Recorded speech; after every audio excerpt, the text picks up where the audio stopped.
Hope you're having a good day. Hope you're having a blessed day. God woke me up. He woke you up, so I know He has a plan for me and you. So today I'll be talking about Holy Thursday, the day right before Good Friday, the day before the crucifixion.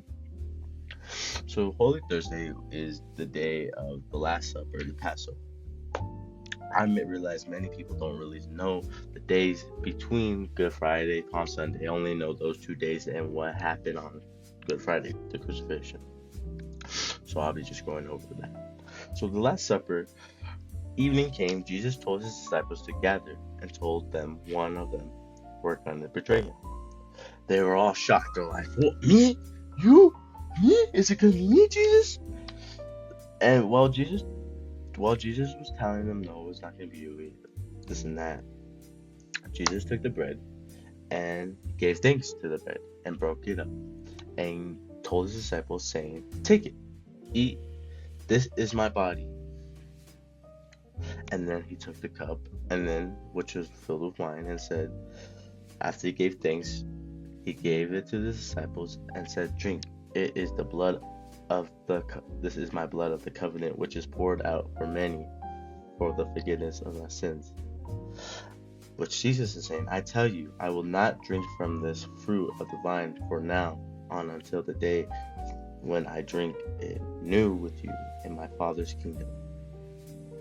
So after this and that, after Jesus told them the betraying, what's happening, he gave thanks, he broke the bread, he basically was just telling them that today is going to be, the last day. And after all this and that, Jesus washed their feet. He washed all 12 disciples' feet, even the one that was going to betray him at the end, Judas. But the disciples at the time were like, what? How is Jesus going to wash my feet, my sinner, the God's son? And Jesus was just showing them that him doing this is showing that he's their servant. He's for them. He's not doing this for him or God. He's doing it for the people, which is you and me, which we thank God for it. So in John 13:7, he says, you don't understand what I'm doing now, but someday you will.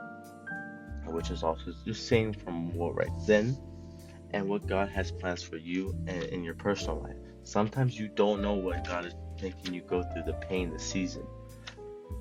You don't know because you're earthly minded. But God's like heavenly minded, like Omega Alpha. He knows what's going to happen in your life. So don't stress it. Don't worry about it. Then after this, Jesus finished that and took some of his disciples, Peter and the two sons of Zebedee, to the place called Gilshman. Sorry, I mispronounced that. To pray and watch over him. He took his disciples to watch over him while Jesus went and prayed, right? He told them he was going to be right back because he was troubled. His soul was overwhelmed with sorrow to the point of thinking of death. Like, he's just has this whole idea that he's going to be crucified the next day, doing this all for us. And he is so overwhelmed to the point he doesn't even know if he can do it. But he still does it, later on. And so it took them to trouble. So Jesus told them, stay put and protect him. And Jesus left to pray to the Father. He fell with his face to the ground and prayed, my Father, if it is possibly, may this cup be taken from me, yet not as I will, but as your will. Jesus says, God, please, can you take this trouble away? You really don't want to do it, but if he has to do it, it is God's will.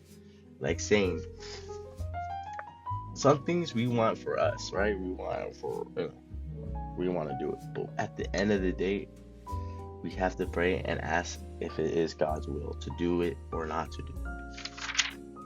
Then he returned to the disciples and found them sleeping. Then Jesus said, couldn't you be men? You watch with me for 1 hour? Watch and pray so that you will not fall into temptation. The spirit is willing, but the flesh is weak. Jesus left for a second time and prayed, my Father, if it is not possible for this cup to be taken away unless I drink it. May your will be done. When he came back, he found them asleep again because their eyes were heavy. So he left them and he prayed one more time, saying the same thing. Jesus really did. Jesus was going to do it for the people, but he was like, God, if there is another way, let's do it. But in the end, this is the only way to save us and save us from our sin. He's really doing it for us. Jesus and God really didn't need to do it at all for us. Then he went back to the disciples and said unto them, You are still sleeping and resting.